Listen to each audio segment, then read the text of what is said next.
Mag-chicken na tayo. Mag-ice tayo. Oy, ang ingay mo doon ka nga. Ingay ng kalbo dito, guys.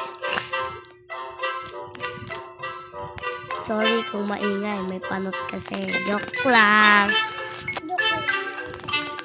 Ang ingay talaga nito.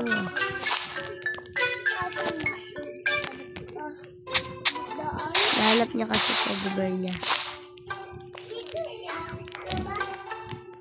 Okay.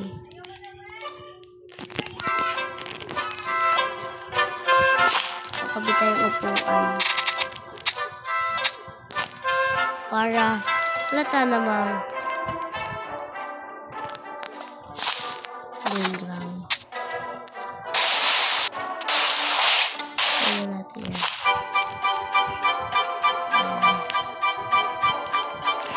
Wait lang. Alam niyo pa ba yung... Ay, di ko pala na ano. Ganito kasi to fix dyan pag may hirapan ka tumayo ng bahay ay ng mga itatayo mong gamit. Maglabas ka yan. Ayan. O, diba ganun? Tsaka, wait lang nga guys. May pa-baby dito parang harang eh. Dito ka nga. Gigil ako.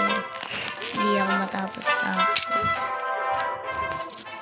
Pasok muna natin yung scooter ay playground na yan. Gusto ko makuha dito guys yung duyan pero di ko makuha. Ano ba to guys? Pasok natin to. Ayan, pasok natin yan. Wait.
Pwede naman diba dito magtayo ng playground kasi wala namang barangay.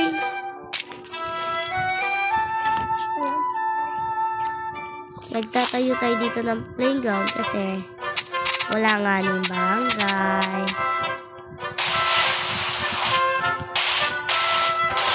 Kaya, pwede tayo dito magtayo. Wala naman mga bawal-bawal dito. Ang galing na nakaisip ng may-ari nga ng Go A Garden. Buti nagkabit silang gamit. Kung hindi sila nagkabit, adi imbes dati pinagkakaguluhan na sa Go A Garden, tanim. Ngayon, yung ibang tao dyan, yung mga gamit nila, ginawa nilang parkouran. Like pa nila yung parkour.